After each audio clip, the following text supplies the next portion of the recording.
Welcome to SV5 TV news. 34,000 కోట్లతో జగనన్న కాలనీలోని మౌలిక సదుపాయాలు కల్పిస్తున్నట్లు సీఎం జగన్ వెల్లడించారు. తాడేపల్లిలోని తన క్యాంప్ కార్యాలయంలో గృహ నిర్మాణ శాఖపై సమీక్ష నిర్వహించారు. ఇళ్ల నిర్మాణంపై ముఖ్యమంత్రికి అధికారులు వివరాలు అందించారు. కాలనీలోని మ్యాపింగ్, జియో ట్యాగింగ్, జాబ్ కార్డుల జారీ, రిజిస్ట్రేషన్ పనులు అన్ని చోట్ల దాదాపుగా పూర్తి కావచ్చాయని అధికారులు తెలిపారు. 3.03 లక్షల ఇళ్లు ఇప్పటికే నిర్మాణాలు ప్రారంభమయ్యాయని అధికారులు వెల్లడించారు. జూలై 10 కల్లా మొత్తం 7 లక్షల ఇళ్ల నిర్మాణాలు ప్రారంభమవుతాయన్నారు.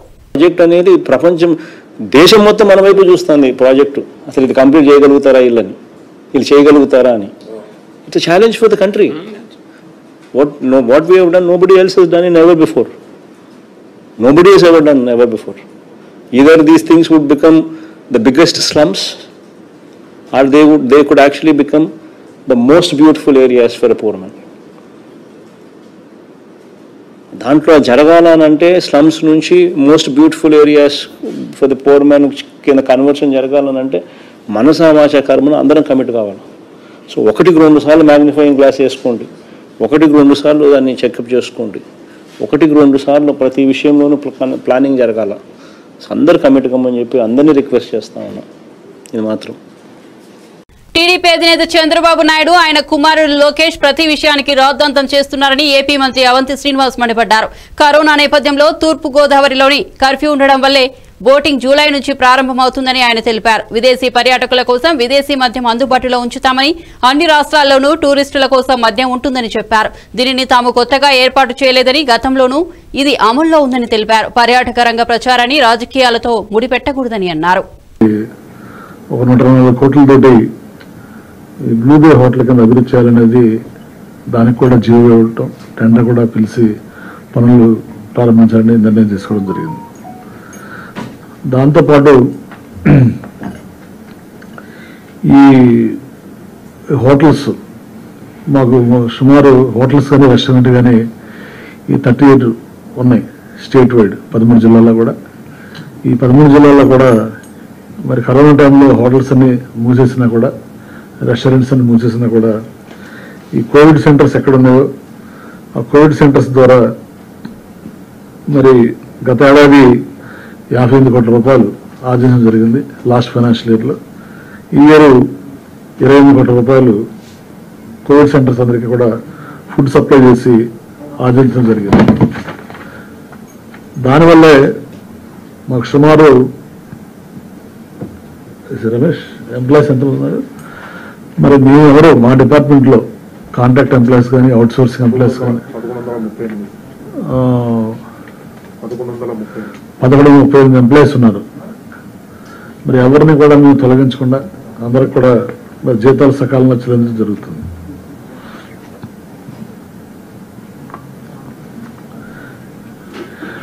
అలాగే విశాఖపట్నంలో ఉన్నటువంటి మేము బంగ్లాదేశ్ షిప్ని మరి ఒడ్డుకి రావడం, దాన్ని వాళ్ళు తీయలేకపోవడం జరిగింది. మేము ఆ పోర్ట్ అధికారులతో మాట్లాడి రాష్ట్ర ప్రభుత్వం దాన్ని టేక్ ఓవర్ చేయడం జరిగింది. ఆ ఫార్మాలిటీస్ కంప్లీట్ అయిన తర్వాత వచ్చే నెలలో హుజూరాబాద్ ఉప ఎన్నికల్లో దుబ్బాక సీన్ రిపీట్ అవుతుందని బీజేపీ ఎమ్మెల్యే రఘునందన్ రావు అభిప్రాయం వ్యక్తం చేశారు. కరీంనగర్ జిల్లా హుజూరాబాద్ లో బీజేపీ మండలాల ఇన్ఛార్జీల సమావేశం జరిగింది. ఈ కార్యక్రమంలో పాల్గొన్న ఆయన మాట్లాడుతూ దుబ్బాక కంటే 2 పనులు ఎక్కువే చేయాల్సిన పరిస్థితి ఉంటుందన్నారు. బీజేపీలో కార్యకర్తగా, నాయకునిగా అంచెలంచెలుగా ఎదగడానికి ఉన్న అవకాశాలు ఇతర ఏ రాజకీయ పార్టీలో లేవని రఘునందన్ రావు అన్నారు. యావత్ తెలంగాణ ప్రజానీకానికి ప్రభుత్వ అహంకారాన్ని మధ్య జరిగే ఎన్నికలని చెప్పేది ప్రకటించుకున్నామో, ఖచ్చితంగా ఇది గాయుద్ధమే జరగబోతా ఉంది. ఇవాళ 20 ఏళ్లుగా మనమందరం ఒక కుటుంబ సభ్యులాగా ఎట్లా పనిచేసుకున్నామో, ఎట్లా గొప్పగా ముందుకు పోయినామో నేను మళ్ళీ వివరించి చెప్పాల్సిన అక్కడ లేదు. అదే సాంప్రదాయం, అదే ఒరవడి ఇవాళ కాషాయ జెండా కింద కొనసాగుతుంది. భారతీయ జనతా పార్టీ నాయకత్వంలో ఆ విజయ పరంపర ఇక్కడ కొనసాగబోతా ఉంది. ఇప్పటికే 50-55 రోజులుగా ఏం జరుగుతూ ఉందో ప్రజలందరూ కూడా గమనిస్తూ ఉన్నారు. ఇంత అధ్వానం ఉంటుందా, అన్యాయం ఉంటుందా అని చెప్పి అసహించుకుంటా ఉన్నారు. కానీ ముఖ్యమంత్రి స్థాయిలో ఉన్నటువంటి కేసీఆర్ మాత్రం ఇవాళ ఎథిక్స్ గురించి, వాల్యూస్ గురించి, బాగారెడ్డి లాంటి గొప్ప పార్లమెంటరీ సాంప్రదాయాలు ఆచరించే వ్యక్తుల గురించి, రాజకీయాలు కొంచెం చిల్లరగా మారిపోయినని చెప్పి, చిల్లర వ్యక్తులని చెప్పి మాట్లాడేటువంటి మాటలు అది మనకు వర్తి. కరీంనగర్ జిల్లా ఇల్లందకుంట మండల కేంద్రంలోని శ్రీ సీతారామచంద్ర స్వామి ఆలయంలో పాడి కౌశిక్ రెడ్డి ప్రత్యేక పూజలు నిర్వహించారు. ఈ సందర్భంగా ఆయన మాట్లాడుతూ కమ్యూనిస్టుగా ఉన్న మాజీ మంత్రి ఈటెల రాజేందర్ క్యాపిటలిస్టులుగా మారారన్నారు. ఆత్మరక్షణ కోసం మాత్రమే ఈటెల బీజేపీలోకి వెళ్లారని విమర్శించారు. తనకు ఒక్క అవకాశం ఇవ్వాలని ప్రజలను ఆయన కోరారు. టీఆర్ఎస్ కాంగ్రెస్ మధ్య పోటీ ఉంటుందని కౌశిక్ రెడ్డి వెల్లడించారు. మరిపల్లిగూడెం గ్రామం నుంచి ఇవాళ ర్యాలీ స్టార్ట్. నేను ఒకటే కోరుతా ఉన్నా, ఇల్లంతకుంట మండల ప్రజల్ని కానీ, మా హుజురాబాద్ నియోజకవర్గ ప్రజల్ని కానీ, ఎవరు అధైర్యపడాల్సిన అవసరం లేదు. కాంగ్రెస్ పార్టీ చాలా బలంగా ఉంది నియోజకవర్గంలో. వాళ్ళిద్దరూ కొట్లాడితే ఇవాళ కాంగ్రెస్ పార్టీ ఈ హుజురాబాద్ నియోజకవర్గంలో జెండా ఎగిరేబోతుంది. కాంగ్రెస్ పార్టీ గెలుపు ఈ రాష్ట్రంలో కాంగ్రెస్ పార్టీ మలుపు కాబోతా ఉన్నదని చెప్పి సందర్భంగా తెలియజేస్తా ఉన్నాను. ఎవరు కూడా ధైర్యపడాల్సిన అవసరం లేదు.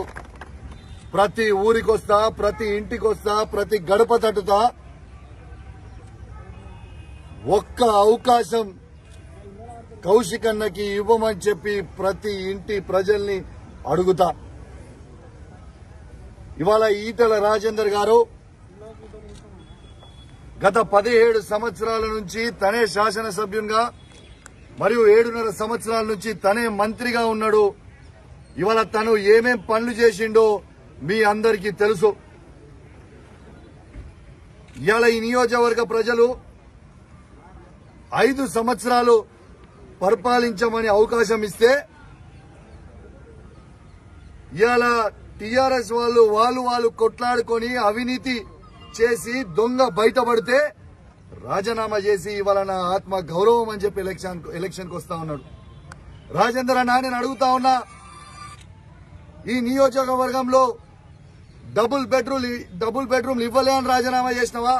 రాజేంద్ర నగర్ సర్కిల్ పరిధిలోని హైదర్గూడ వద్ద మూసీవాకులో కబ్జా జరుగుతున్న స్థలాన్ని revenue irrigation, Musi river front development corporation అధికారులు పరిశీలించారు. మూసీ నదిలో కొందరు భూ బకాసురులు రాత్రికి రాత్రి మట్టిపోసి మూసీ నదిని మూసివేస్తుండగా ఈ విషయాన్ని స్థానికులు వెలుగులోకి తెచ్చారు. దాదాపు 100 కోట్ల విలువ చేసే మూసీ నది స్థలాన్ని పెద్ద బండరాళ్లు వేసి కబ్జాదారులు యథేచ్ఛగా కబ్జా చేస్తున్నారు. ఈ సమాచారంతో Musi river front development corporation chief engineer Mohan Nayak తన సిబ్బందితో కలిసి మూసీ నది పరివాహక ప్రాంతాన్ని పరిశీలించారు. అనంతరం ఆయన మాట్లాడుతూ మూసీ నదిలో మట్టిపోసి వారిపై చట్టపరమైన చర్యలు తీసుకుంటామని తెలిపారు. మూసీ నది నుండి బండరాళ్లు మట్టిని జేసీబీ సాయంతో తొలగిస్తామని తెలిపారు. మూసీ రివర్ బఫర్ జోన్లలో అక్రమ నిర్మాణాలు గుర్తించి వాటిపై చర్యలు తీసుకుంటామన్నారు ఆయన. రెవెన్యూ అధికారుల ఫిర్యాదుతో సంఘటనా స్థలానికి చేరుకున్న రాజేంద్ర నగర్ పోలీసులు కేసు నమోదు చేశారు. ఈ కార్యక్రమంలో Musi river front development corporation project director Malathi, Rajendra Nagar tahsildar Chandrashekar Goud, DE E Rahuja, EE Baswaraju, SE Mallikarjuna, surveyor Ganesh తదితరులు పాల్గొన్నారు. మూసీ మేడం కూడా చెప్పడం అనేది జరిగింది. ఇక్కడ జాయింట్లీ ఇన్స్పెక్షన్ కూడా చేసిన తర్వాత ఇక్కడ చూస్తే ఇది పూర్తిగా రివర్ బెడ్ లోనే ఎంక్రోచ్మెంట్ అనేది మట్టిపోవడం అనేది జరిగింది. సో అయితే మేడం గారితో నేను చెప్పడం ఏంటంటే, మేము ఒక రిపోర్ట్ ఇస్తాం మేడం, ఇక్కడ ఎవరో ఐడెంటిఫై కూడా చేస్తాం, వాళ్ళ మీద ఒక క్రిమినల్ కేసులు కూడా పెడతాం. అట్ ద సేమ్ టైం మట్టి పెద్ద ఎత్తున పోసారు కాబట్టి ఈ కార్నర్లో నుంచి ఒక ఫెన్సింగ్ చేసేసి దీన్ని బ్యూటిఫికేషన్ కింద టేకప్ చేస్తే once for all issue solve అవుతుందని చెప్పేసి మేడం గారిని కూడా రిక్వెస్ట్ చేశాం. మేము కూడా రిపోర్ట్ ఇస్తున్నాము. మేడం గారు కూడా వాళ్ళ ఐఏ అఫీషియల్స్ తో పర్మిషన్ తీసుకొని ఏం చేస్తారనేది మేడం గారు చెప్తారు. ఇది ఒక్కరోజు పోసినప్పుడు మా వాళ్ళు వచ్చి అయితే ఆపుతున్నారు, లాక్డౌన్ అదనుగా పెట్టుకొని ఇది పోసినట్టుగా అనిపిస్తుంది. కొంచెం పోసారు. అప్పుడు నేను ఆడియో మేడం కూడా వచ్చి ఆ షీట్లు నేను కూడా తీసేసాం. కొన్ని పిల్లర్లు ఏదో బాస్తే అవన్నీ కూడా కూలగొట్టడం అనేది జరిగింది. అయినప్పుడు కూడా మళ్ళీ ఇప్పుడు అక్కడికి వచ్చాం, మీ సమక్షంలో చూస్తే తాళం వేస్తుంది అని చెప్పేసి మళ్ళీ ఇట్లానే వచ్చాం. బఫర్ అనేది ఇవాళ మొత్తం పూర్తిగా ఐడెంటిఫై అనేది చేస్తున్నాం. ఇవాళ రేపు ఒక 2-3 డేస్ పూర్తి. నేను నాయక్ అండి, chief engineer Musi river development corporation. మా ఎస్సీ గారు మల్లికార్జున్ గారు, తర్వాత మా డిప్యూటీ కలెక్టర్ గారు మాలతి గారు, తర్వాత మా నిజామాబాద్ జిల్లా మాక్లూర్ మండలం వెంకటాపూర్ గ్రామానికి చెందిన ఆర్మీ జవాన్ కళ్యాణ్ రావు ఇటీవల మృతి చెందారు. వాటి కుటుంబాన్ని ఎంపీ అరవింద్ పరామర్శించారు. ఈ కార్యక్రమంలో రాష్ట్ర కార్యవర్గ సభ్యులు దన్నపాల సూర్యనారాయణ, నిజామాబాద్ ఫ్లోర్ లీడర్ స్రవంతి గోపిడి, ఆర్మూర్ బీజేపీ నియోజకవర్గం ఇన్ఛార్జ్ ప్రొద్దుటూరు వినయరెడ్డి, బీజేపీ నాయకులు తదితరులు పాల్గొన్నారు.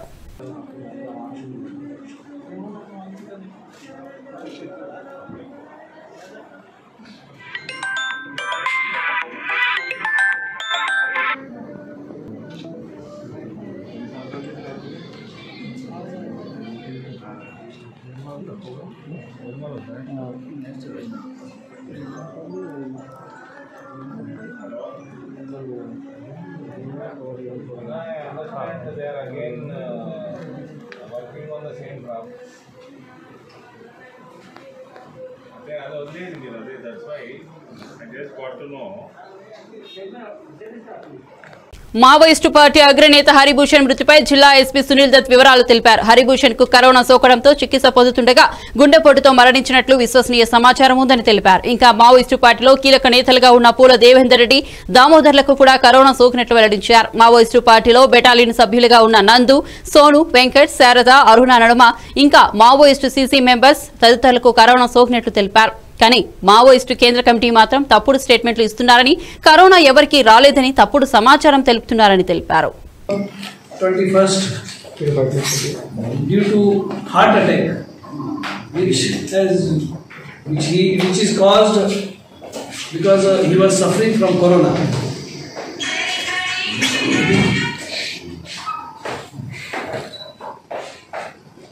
Other information about the Maoist leadership who are suffering from corona has already been given by us when we had arrested Sobarai.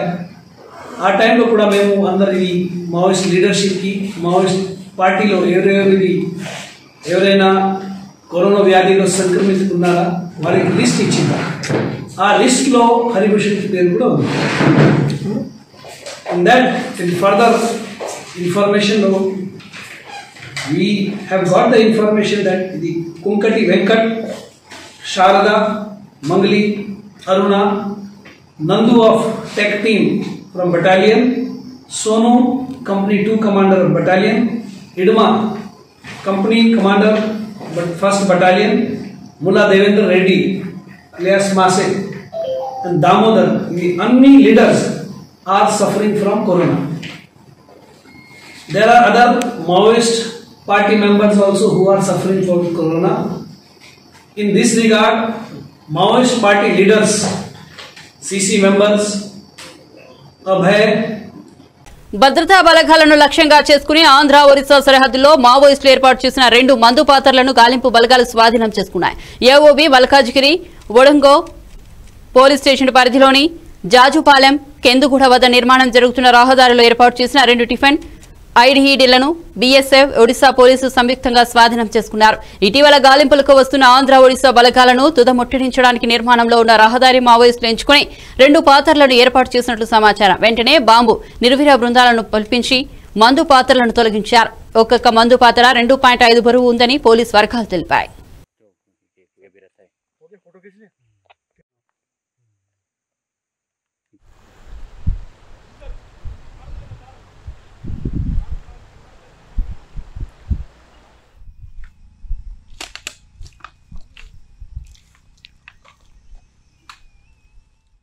Jammu Kashmir నేతలతో ప్రధానమంత్రి నరేంద్ర మోదీ న్యూఢిల్లీలోని ప్రధానమంత్రి అధికారిక నివాసంలో సమావేశమయ్యారు. ఈ సమావేశానికి జమ్మూ కాశ్మీర్ కు చెందిన 4 మాజీ ముఖ్యమంత్రులు షాకూర్ అబ్దుల్లా, గులాం నబీ ఆజాద్, ఉమర్ అబ్దుల్లా, మెహబూబా ముఫ్తీ సహా మరో 10 మంది నేతలు హాజరయ్యారు. ఆర్టికల్ 370 రద్దు అనంతరం నాటి నుంచి కాశ్మీర్లో పరిస్థితులు సాధారణ స్థితిలో లేవు. జమ్మూ కాశ్మీర్ పూర్తిగా కేంద్ర ప్రభుత్వ ఆధీనంలో ఉండటం దీనికి ఒక కారణం. అయితే జమ్మూ కాశ్మీర్ కు మళ్లీ రాష్ట్ర స్థాయి హోదా ఇస్తారనే ప్రచారం విస్తృతంగా జరుగుతోంది. ఈ సమావేశంలో దీనిపై కీలక నిర్ణయం తీసుకునే అవకాశాలున్నాయి. దేశంలో బొమ్మల తయారీ పరిశ్రమకు ఊతమివ్వాలని ప్రధాని నరేంద్ర మోదీ అన్నారు. టాయ్ కౌథన్ సదస్సులో ఆయన వర్చువల్ గా పాల్గొన్నారు. ప్రపంచ స్థాయి మార్కెట్ను సృష్టించేందుకు కృషి చేయాలని ఆయన పిలుపునిచ్చారు. ఆట బొమ్మల తయారీ రంగానికి అద్భుత భవిష్యత్తు ఉందని ప్రధాని మోదీ అన్నారు. का आयोजन इसी भावना को मजबूत करता है। इस टॉयकेथॉन में हमारे बाल मित्रों से लेकर युवा साथियों, टीचर्स, स्टार्टअप्स और उद्यमियों ने भी बहुत उत्साह से हिस्सा लिया है। पहली बार ही 1,500 से ज्यादा टीमों का ग्रैंड फिनाले में शामिल होना, ये अपने आप में उज्जवल भविष्य के संकेत देता है। ये टॉयज और गेम्स के मामले में आत्मनिर्भर भारत अभियान को भी मजबूती देता है। इसमें कुछ साथियों के बहुत अच्छे आइडियाज भी उभर करके आगे आए हैं। अभी कुछ साथियों के साथ मुझे बातचीत करने का अवसर भी मिला। मैं इसके लिए फिर से एक बार बधाई देता हूं। साथियों, बीते 5-6 वर्षों में हैकाथॉन को देश की समस्याओं के समाधान का एक बड़ा प्लेटफॉर्म बनाया गया है। इसके पीछे की सोच है देश के सामर्थ्य को संगठित करना, उसे एक माध्यम देना। कोशिश ये है कि देश की चुनौतियां और समाधान से हमारे नौजवान का सीधा कनेक्ट हो। जब ये कनेक्ट मजबूत होता है तो हमारी युवा शक्ति की प्रतिभा भी सामने आती है और देश को बेहतर समाधान भी मिलते हैं। देश के पहले टॉयकेथॉन का मकसद भी यही है। मुझे याद है ప్రధాని నరేంద్ర మోదీ ఇంటి పేరుకు సంబంధించి దాఖలైన పరువు నష్టం దావా కేసులో గుజరాత్ లోని సూరత్ కోర్టుకు కాంగ్రెస్ ఎంపీ రాహుల్ గాంధీ హాజరయ్యారు. కేసులో తన వివరణ ఇచ్చారు. ప్రధాని ఇంటి పేరుపై రాహుల్ గాంధీ చేసిన వ్యాఖ్యలు మోదీ కమ్యూనిటీని మొత్తం అవమానించేలా ఉన్నాయంటూ 2019లో BJP Surat MLA Purnesh petition వేశారు. తాజాగా ఆ కేసు విచారణ సందర్భంగా జూన్ 24న కోర్టు ముందు హాజరు కావాలంటూ రాహుల్ గాంధీని సూరత్ చీఫ్ జస్టిషియల్ మెజిస్ట్రేట్ ఆదేశించారు. దీంతో ఆయన ఇవాళ కోర్టుకు హాజరయ్యారు.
రిలయన్స్ జియో మరో సంచలనం సృష్టించింది. గూగుల్ తో కలిసి తక్కువ ధరకే స్మార్ట్ ఫోన్లను ఆవిష్కరించింది. ప్రపంచంలో అత్యంత చౌకైన smart phone Jio phone next ను ముఖేష్ అంబానీ ఆవిష్కరించారు. గూగుల్ భాగస్వామ్యంతో ఈ కొత్త ఫోన్ అభివృద్ధి చేసినట్లు రిలయన్స్ 44వ వార్షిక సమావేశంలో ముఖేష్ అంబానీ తెలిపారు.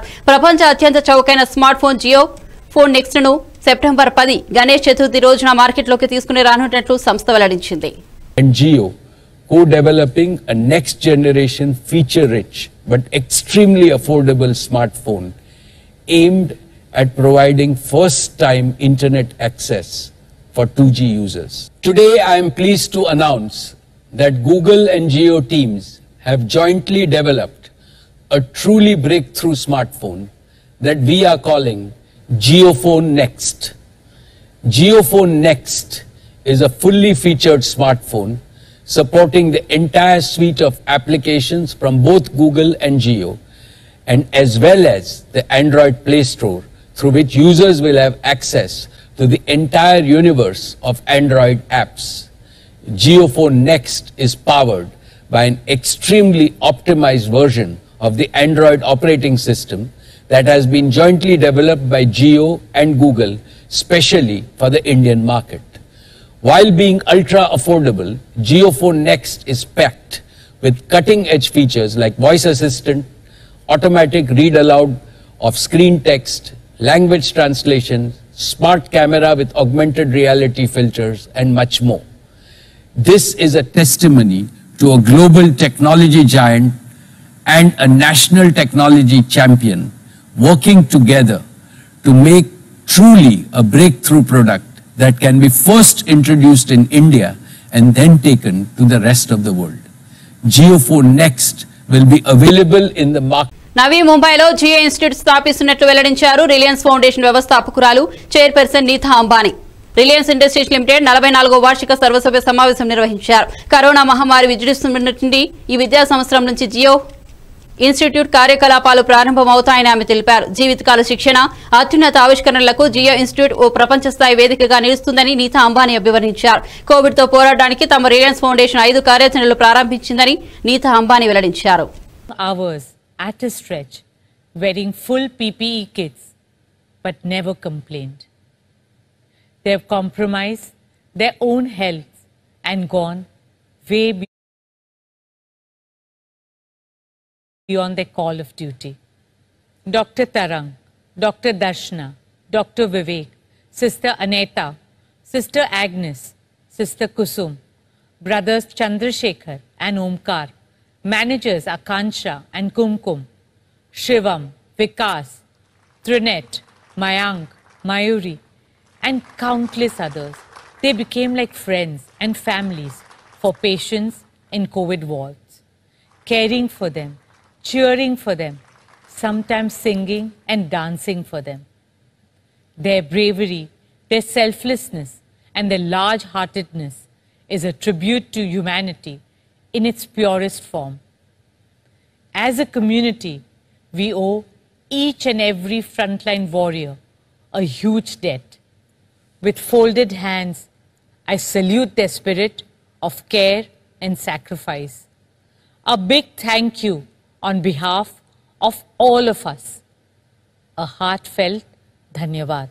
Friends, in the early days of the lockdown, we launched Mission Anna Seva, our commitment to feed the needy, and we extended it to include cattle and stray animals.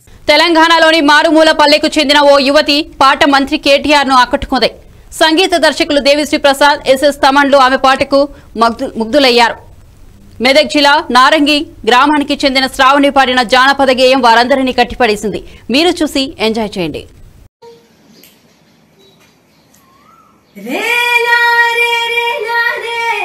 నీళ్ళల్లో నిప్పల్లే వచ్చింది నిజమల్లే పడి లేచి నిలిచేరణములో నా తెలంగాణ లేచి నిలిచి గెలిచేరణములో ఓ రే నారే రే నారే పల్లె మట్టి వాసనలే స్వచ్ఛమైన మనుషులే అందమైన భూమి జగములో నా తెలంగాణ బంగారు భూమి జగములో సింగిడి రంగుల పూలాది జానపదాల మాల కొట్లాటను నేర్పిన నేనా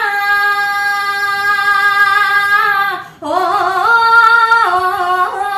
జో ఓ రే లారే రే లారే నీళ్ళల్లో నిప్పల్లే వచ్చింది నిజమల్లే పడి లేచి నిలిచేరణములో నా తెలంగాణ లేచి నిలిచి గెలిచేరణములో.